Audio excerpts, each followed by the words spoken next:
Are you the friend who's always being asked for health advice? Now imagine turning that passion into a fulfilling career with our Become a Nutrition Coach program. Step into a world where your enthusiasm for wellness becomes the heart of your own thriving business. With me as your professor and guide and coach on our user-friendly digital platform, you can learn from anywhere at your very own pace. It's perfect for your busy life. Envision empowering others to live their healthiest lives, all while growing a career you love.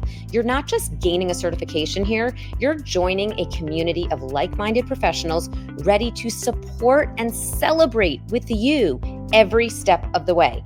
So what are you waiting for? It's time to nourish your future and help change lives, including your own.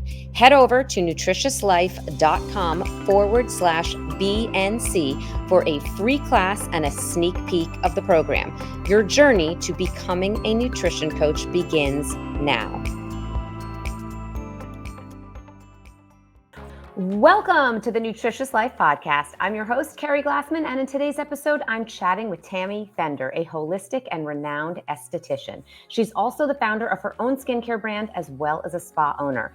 Tammy shares her story of how she got into this unique field and her profound connection to plants and their transformative powers on both skin and spirit.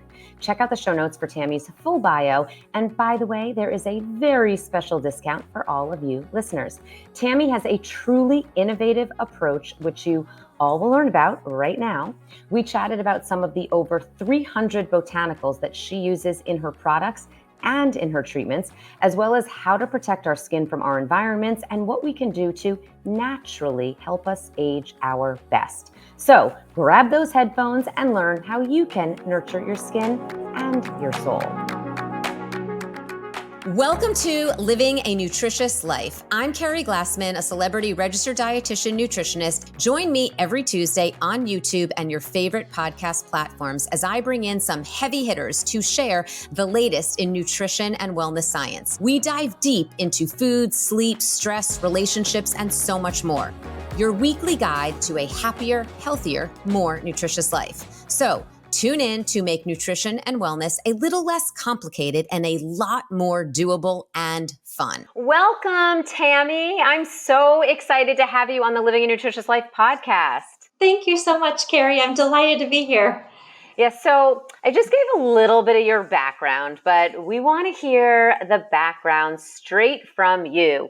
How did you get into skincare? How did you get into plant-based skincare? Tell us your story. Okay.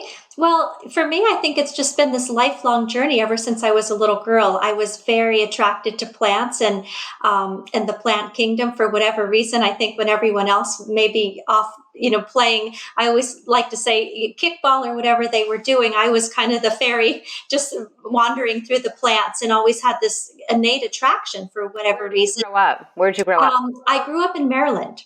Okay. So I was born in Washington, D.C. I lived in Maryland. That's where my parents and my grandparents and all my cousins and relatives are. And then I moved with my mother and father to Southern Florida, sort of when I was in middle school. So we would go back and forth. So I've had the opportunity to be with, nature in very different ways. Well, that's why I was asking where you grew up, because when you said you had this attraction to be with, plants, I'm like imagining where you are in the wild with what kind of plants around. So, okay.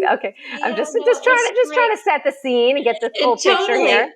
Yeah, my grandmother, actually, I spent a lot of time with her when I was a little girl, and she and I gardened together. That was her thing. And, whether it was vegetable plants or just botanicals or whatnot. And it was more for fun, but I always just had this really innate attraction to plants. And I felt that there was something so much more as I think took a deeper dive into all of this research through the course of my lifetime, that there was something more to plants outside of just knowing that it's a medicinal source and obviously plant-based diet is the healthiest diet. But was there this living consciousness or something about the plant and the way that they connected? And so I was always, I think, just very intrigued by that.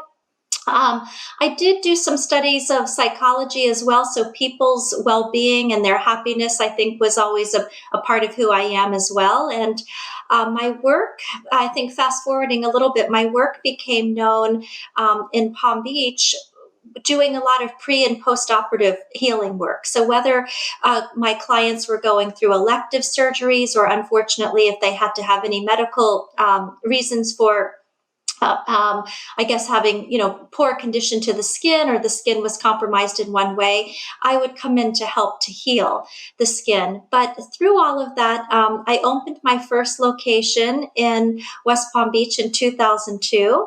And it's been like what we would call this living laboratory, having worked out of that location. I have a couple different spas now, and I also write treatments and protocols for other locations and for partners that we work with. And as I mentioned, it's just kind of been this lifelong journey of being in the holistic plant realm, but also on the healing side of working with clients day to day. Okay. So, but going from you, I'm imagining you while kids are playing kickball, you're like going off and playing with the plants in the bed, and, just I'm imagining you in the sun there, enjoying and wondering what plants can do for you and all of this. How did you get from there to then, now you kind of fast forwarded and talked about opening up these spas. But can you tell us like what you studied, like where, because obviously you just didn't go from that, the interest, to the opening of the spas. I'd love to know a little bit more, like, what did you study? Because you said you also you dove deeper and you really wanted to understand it more. And I completely understand having like that innate interest. Like I feel very similarly about myself with nutrition. Like I always had this sort of innate interest in what food does for the body. So I totally understand that. I'm just so curious though, like, what did you study? How did you get there? Like, I need to know more. Okay, super. So when I was in college, I was studying psychology. I took a job at a cosmetic counter, just sort of working nights and weekends. And they put me with, this very well-known cosmetic brand. And I was really intrigued. I didn't know anything about ingredients or that, and I didn't have any interest in makeup or anything at the time, but I found it interesting when people would come to the counter and they were buying these products. And I always thought to myself, what is it that they're buying? Is it hope? Is there something very intriguing within the ingredients that's making a difference? And so I would go home at night. This was pre-internet, sort of telling my age here, but I would go home at night and I would just try to do as much research on ingredients and the effects of that as I could. And so they had come to me and said, listen, we think you have this wonderful connection with people. We love everything that you're doing. And would you like to continue with us in a business realm? And I said, no, actually I have no interest in that or business for that matter, but I would like to become an esthetician, because I felt that if I became an esthetician, I'd really get a deeper understanding of how ingredients and how products could affect the skin. So they said, amazing. Once you get your license through your state, we would love to send you off to continue to work with us, in a larger realm like that.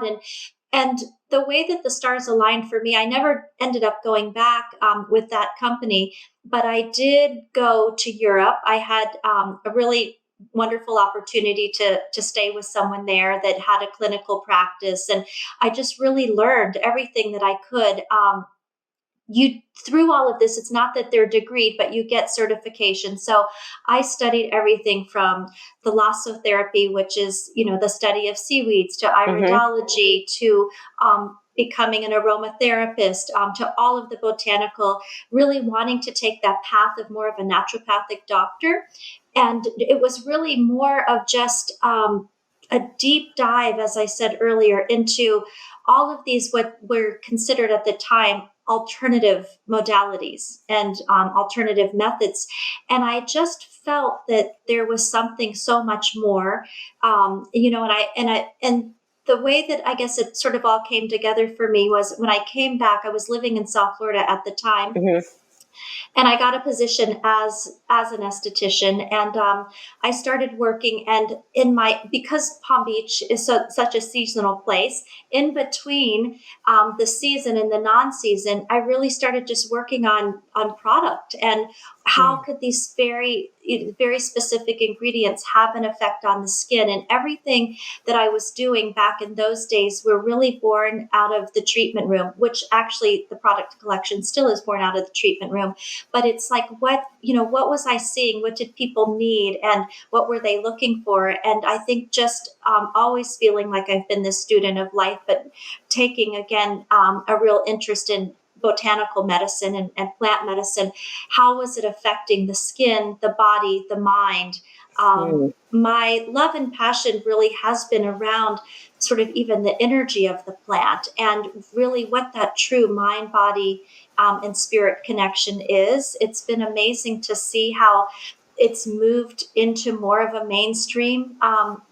I think, that's been amazing. But in the earlier stages of my career, it was considered more alternative. It was kind of in the earlier days of when Botox was just kind of becoming a thing, and what we would call sort of these slash and burn type treatments of whether people were doing deep chemical peels to try to look for these radiant type anti-aging complexions, and how was that affecting them on an internal level, sort of working with the senses and all of that. And I just stayed so true to everything that I believed in and what I was doing.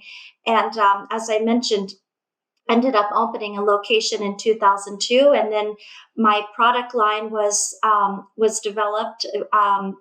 Again, just very few products, but just really working with what my clients really wanted and needed. And then we were direct sales for many, many years. And I think it was probably about 2008 or 9 where we started having a larger distribution, and then the products became well known from there. Yeah, you're such an incredible entrepreneur, as well as being just so passionate about what you do, which is really such a beautiful mix. I love that. You mentioned something. You said plant energy. And I know there's probably some people listening thinking to themselves, plant energy, what does that really mean?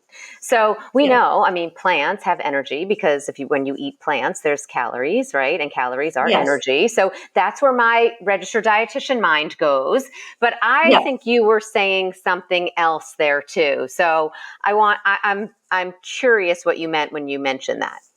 Sure. So for me, when I look at the living most part of the plant, or that life force, let's just say if you're taking the essence or the essential oil of the plant, that's been part of a process and research and study for me. That within that energy, well, everything's energy, as we know. So color is energy, and it creates color because it just vibrates at different speeds and that sort of thing. So I think from a little bit more of that, whether you would say spiritual or ethereal side, I am very drawn to that, into intuition, into this innate wisdom that we all carry within us.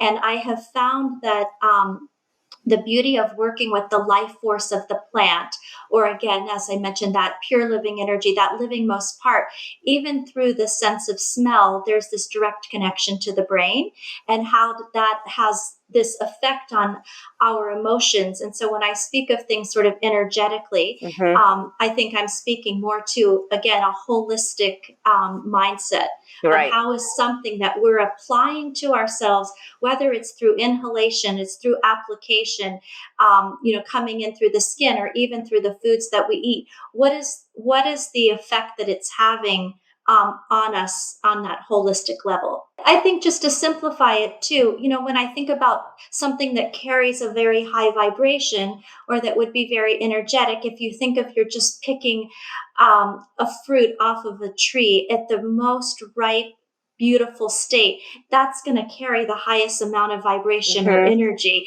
And so when we take that internally, or we put that on, or we're with that in a sense, the way that I look at it is that it helps to raise our vibration. And so it helps to keep us more in balance on many levels. I think, we're probably made of hundreds of energy bodies that we don't even ever tap into or speak about. But there's all that correlation and effect there. Absolutely. And I think there is so much we don't know, as you just mentioned. There's so much there that we don't know. And I do think that's why I wanted to ask you that question, because I knew that you were talking about it on a little bit of a different way that we might traditionally think of energy in plants. I knew you were looking at it on this more spiritual, energetic vibration level. So I wanted to hear about that. So thank you for sharing that. So you also mentioned Botox and chemical peels. And so I'm sure there's also people out there thinking to themselves, okay, so if I don't want to do Botox, what's the most natural way that I can use plants and plant-based skincare to reduce those fine lines and wrinkles? Yeah. So I think that brings my esthetician side probably more to play. And just recognizing that, lines are really lines of expression. And I think that we all realize that and know that. And so how can we think of a healthy lifestyle as being not only preventative, but also can we use a healthy lifestyle to be corrective? And I believe that we can. I think that we can lessen the lines that we have just by different ways that we start to really it begins with a thought process. But let's just think for an example, and I know maybe people can't see us, but when we have a reaction to something and we're constantly lifting our eyebrows and we're creating those lines across the forehead, or you think of the men that are maybe always in that sort of masculine state and working, and you'll see a little bit more of the 11 lines that we would call it in between the brow. So those are expressions on the face. But when we begin to soften, or we just exchange, or how would I want to say it? We would just want to kind of make a different way of that expression, so you can lift your forehead instead of lifting your brow. And you can always hold a little smile on your face. When you're holding a smile, whether you feel like it or not, you are increasing serotonin. And it's just like exercise, like we say, let's hold in our belly, or tighten the glutes or whatnot. You hold this little smile and you start to lift up the muscle. So we know that now with the industry, and of course being an esthetician, the benefits of microcirculation coming through massage, and taking the time for self-care and just enjoying the ritual, whether that can be daily or even if it's a certain time that you set aside once or twice a week to do it. But there's all the gua sha tools, or you can just do it obviously with your hands, but nice manipulations where you're lifting and sculpting the face. I think that there's a lot of beauty to that, and it really does help. And I have to say, so many of my clients, yes, they have done these different things, whether it's Botox or fillers or chemical peels and whatnot. But if I'm able to help them to space that out more and more, and to start to create that transition where they're seeing that affirmation, I think that they do it less and less. And then, then the proof is in the pudding, in a sense. Yeah, absolutely. Okay. So smile more. Yes. Probably de-stress, like you said, so you're not in that kind of like tense expression, right? So Correct. maybe meditation. So de-stressing through something, smiling more in general, doing some of that, like as you mentioned, microcirculation through something like gua sha, or just using your own fingers. All of those things can be beneficial. I totally agree with you. And I'm glad that you mentioned even like spacing out things like Botox, because I'm glad that you're not saying, okay, no, people should not do that at all, because I think that for many people that's unrealistic. They wouldn't necessarily, they're not necessarily going to do that. There are many people that do. And so I think that it's kind of like telling someone to only eat organic forever and never have one other thing, don't ever put anything else in your mouth. It's not really realistic. People dine out. It's also not affordable for many people. I mean, there's many different reasons. This isn't a perfect analogy here, everyone. I'm just kind of making it analogous. But the point is, I like that you're being realistic. Like there's so many things you can do to not only help space out other types of treatments that are not as natural, but also just probably enhance those treatments as well. If you're going to spend the money and do those things, and you're going to do those things that maybe aren't as natural for you, at least enhance that by doing some of these other natural things, reap more of those benefits. So I just think that was a nice, realistic approach for many people to hear. So that's good. But on that also, so I'm sure there are some of the ingredients that you use in some of your skincare, in your plant-based skincare. What are some of those ingredients that again, aren't necessarily going to take away those 11s completely, but are going to Right. help soften some of those lines. As I mentioned to you, I have one of your scrubs in my shower right now. I use one of Oh. your body scrubs, which I love. I love a good body scrub. Um, so, like, what are some of those things that you suggest for that person that may be wanting to just, turn back the clock a little bit? Sure. So, just kind of simplifying it with the skin, the skin really thrives on vitamin A, E, and C. Mm-hmm. So, anytime that we're using ingredients and the plant-based way of getting these vitamins are probably the most beneficial from my point of view. So I do love to work with just a plethora or an array of nutrients for the skin. So whether that's organic rosehip seed oil is a real favorite of mine, as is just the pure essence of rose. Rose is a very powerful cell rejuvenator. I think that it's become very popular in skincare for many different reasons. I work with about 335 different botanicals. So to pick out a favorite is always a little bit Yeah. tricky for me. But white hibiscus is also interesting because that's a natural source of alpha hydroxy. So Mm. anytime that we're able to, kind of help to slough off and to regenerate and to increase that elasticity, that's a really nice one to help to minimize some of the pores and work. It has antioxidants in it, as well as I work with different marine clays, and I think that Mm. it's sort of like the and I know you had mentioned the body scrub and the epi peel, which is the sister product to that, and why the body scrub became even part of the collection. That product has these beautiful clays in it that will actually help to pull any of the toxicity from the skin and then refine the pores from that point of view. So, I mean, there's so many. Thinking of again the carrier oils, whether that's um, the olive, the organic rosehip, even just simple oils like sunflower are very healthy and very beneficial.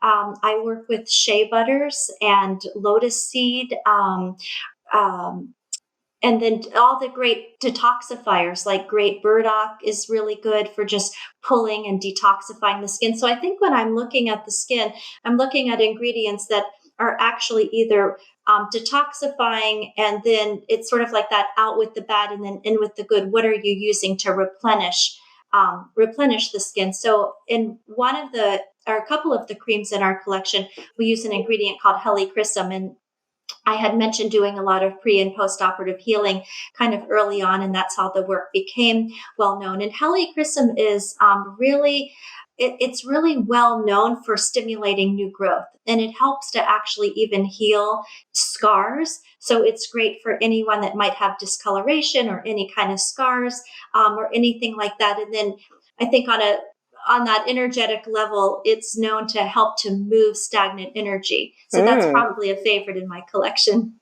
Oh, I like that. That's so interesting. And I can't believe, what did you say? You work with 300, over 300? Yeah, so we have about 300 different plants that, that we're looking at and that we work with throughout the collection. So they all are so fascinating and beneficial. And I know, Keri, that, through all of the work that you do, you probably see that too. It's always hard to pick Yeah. exactly, which ones.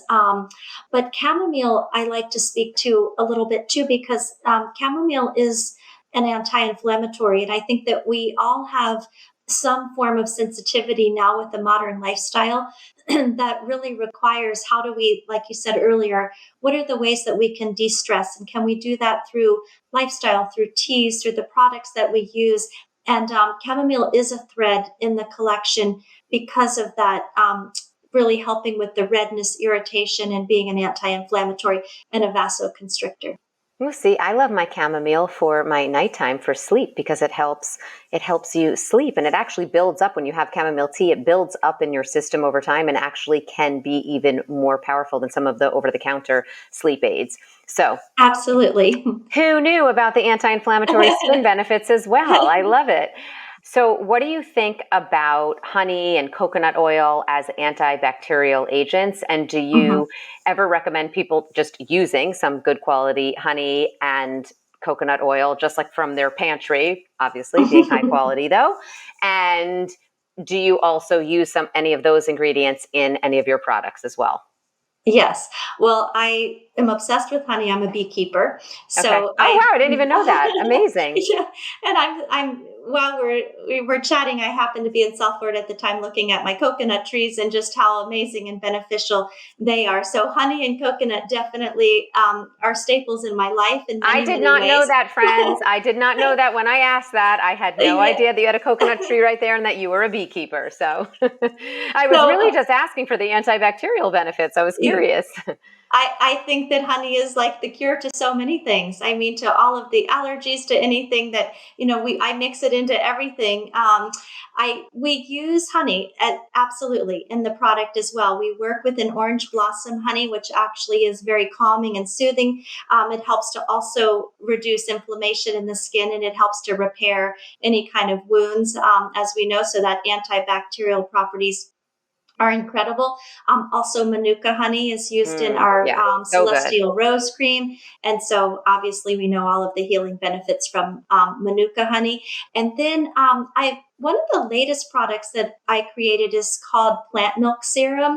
And plant milk serum is to for sensitive skin. So anyone that's has, again, any kind of condition that really, whether it's psoriasis, eczema, rosacea, any of the above, that product really helps to soothe and nourish the skin. And we use coconut milk and many different plant milks, but coconut being, again, a very important one. So I'm a big fan of both of those.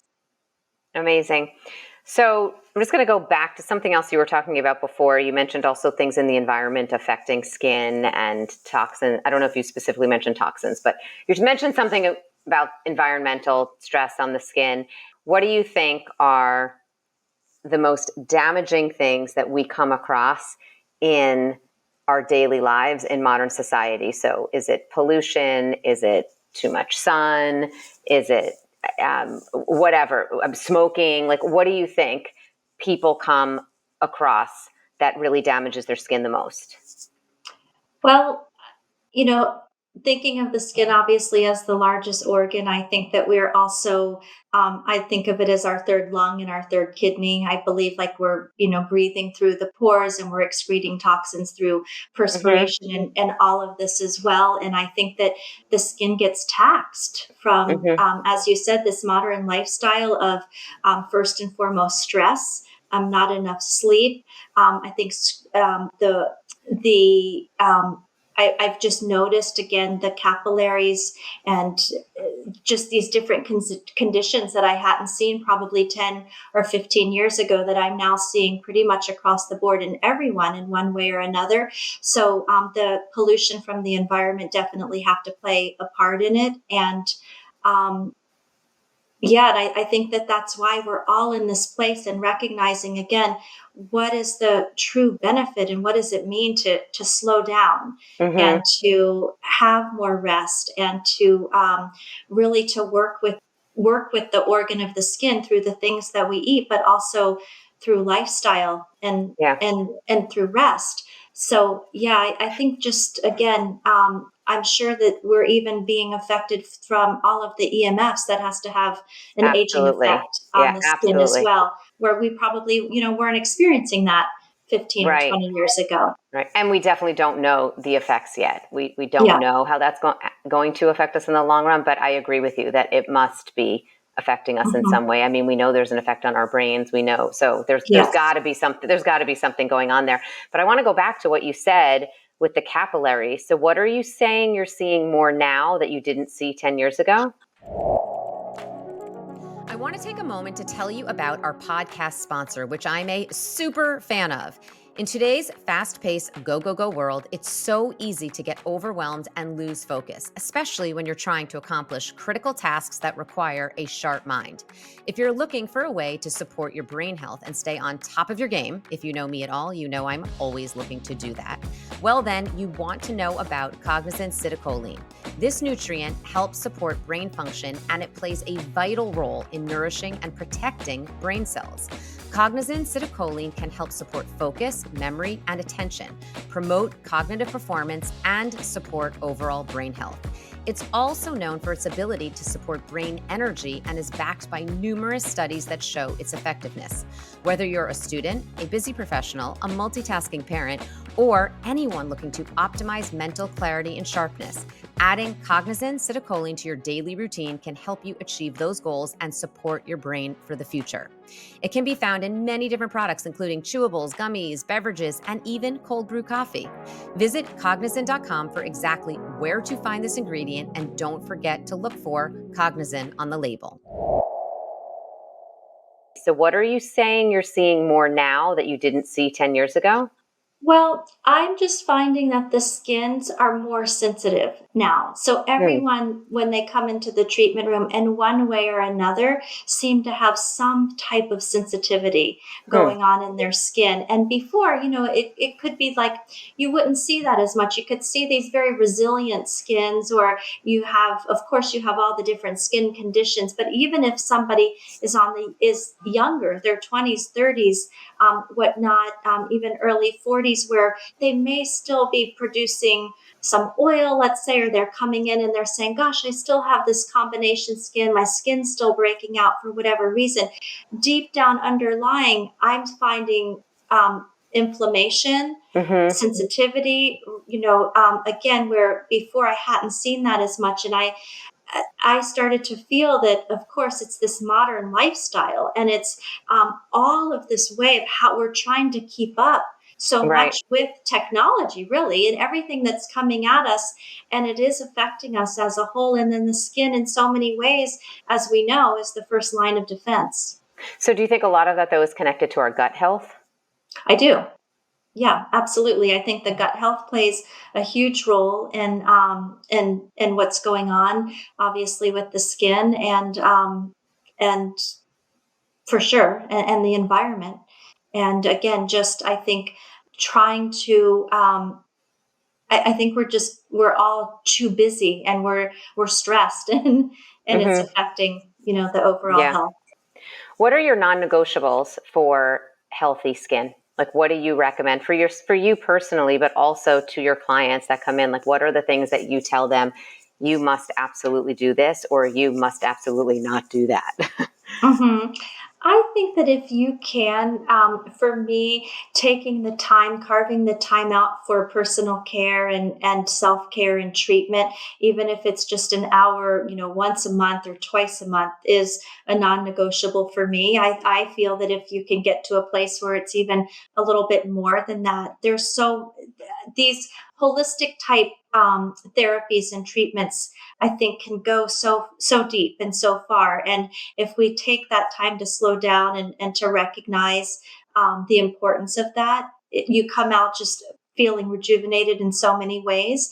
And I think the same holds true for when we do things with intention, and we really are taking that time to whether it's a self-care routine that we get into, or for me, even looking at the skin, it's like sort of detaching from the internet and the phones and all of these things, and having tea. I'm a real big believer in tea as having so many health benefits. So that's another thing that I do into my daily life, is always have tea before bed.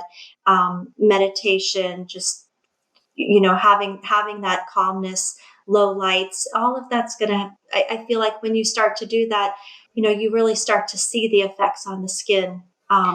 Yeah. And you mentioned tea. I mean, I think incorporating tea into your daily life there's many different purposes. Obviously, certain teas have different properties. I mean, green tea, for example, also has all of those antioxidant benefits, specifically the GC. And then there's also just the act of making tea is relaxing in and of itself. But also, as it relates to skin, I think there's also those benefits of just staying hydrated. And tea is just a way to help you stay hydrated. I was going to ask you about that too. So hydration and skin health is, I know, hugely important. Do you talk to your clients a lot about hydration, and what are your favorite ways to hydrate? I mean, I guess you just mentioned tea, but what else? Yeah, I mean, I start my day every morning with water and lemon, and I know that seems Me like, too. it's it's so tried and true, and I feel so much better from that. So that is, again, in a sense, a non-negotiable for me. But I share that with the clients, and how do you stay hydrated? I feel that when we're eating our foods in the most natural state, and whether we're getting that through, I mean, cucumbers, watermelon, all the different types of Right. foods that we can eat, they're all forms of hydration. Oh, But absolutely. it is hard to, when we think of just always having, how are we going to get that intake of water in the day? And so the little things that I do are just making sure that I always have, the little, I don't know, water bottles or whatnot, and glasses of water in every room that I'm in, and just keep taking sips. And so yeah, coconut, I think, talking about coconut earlier, coconut water is wonderful for all the different electrolytes that it has, and it's super hydrating to the skin as well. All right. So hydration, getting away from some technology, managing your stress, doing some gua sha, smiling. These are all great tips to help our skin look its best and do its job its best, because it does protect us. Like you mentioned, it's the largest organ and it is our first line of defense. So those are all things that we can do. Anything else you want to add to people, so people listening can, incorporate some of these things into their daily life right away? Because regardless of what you're doing and what other products you're using and what types of treatments you're going for or you're not going for, these are things that we all can incorporate to enhance our skin in really pretty easy ways. Everything we just mentioned was really pretty simple. Yeah, I think that, some of those other power tools that we carry with us, that are so easy to do at any time, is one we talked about, just putting a smile on your face even when you don't feel like smiling. And I think that breath, just connecting to the breath, it doesn't have to be in this whole heading off to a yoga class or just adding one more thing onto the list. But sometimes it's about, what are we taking from the list? And so how can we just find that, carve out that time to do nothing? And I think that we're just always about doing one more thing. So I would just encourage everyone to find that one less thing in the day that they can do, and connecting whenever you can, just connecting to the breath, slowing down, maybe going to sleep 15 minutes earlier, and just taking that time to really just, not only to relax, but just to kind of reconnect and to recalibrate. And there's so many of the answers are there, during, like we say, even when we pray, it's so beautiful, but we're always in that active state. But when we meditate, almost to where there's just no thought at all, that's when I think that the answers start to come in, and we really get that deeper sense of well-being. Oh, so good. Okay, last question for you. How do you live your most nutritious life? What is that thing that you do on a daily basis to ignite that nutritious life? Well, I have a kitchen garden that I live in, and adore it. So I grow my own plants and herbs, and anyone can do it. It's so easy. You just pick whatever it is that you like, and I love tending to the garden. So for me to be able to pick things out of my garden to incorporate into my meals just feels like such a special, nutritious part of my life. Oh, I love that. I also find that when you are growing your own plants and tending to them, no matter how simple you make it, there's something that just feels, bringing back that vibration or the energy of something that you did, in the way that it tastes, and the again, the density to it, that pure nutrition. So eating foods in their most natural state is really, really important for me. And also the other things is just walking on the earth barefoot. I Yes, think that, absolutely. it's so important to just feel the earth, to just It's anti-inflammatory. It's it's anti-inflammatory. Yes. anti-inflammatory, absolutely. And however that is for you, but just to be able to connect, to have your feet or hands even in the water if you live by, whether it's the beach, a lake, a stream, and feeling the earth and feeling that connection is something Amazing. that's part of my nutritious life. Thank you so much, Tammy, for being here today. Oh, my pleasure. Thank you so much, Keri.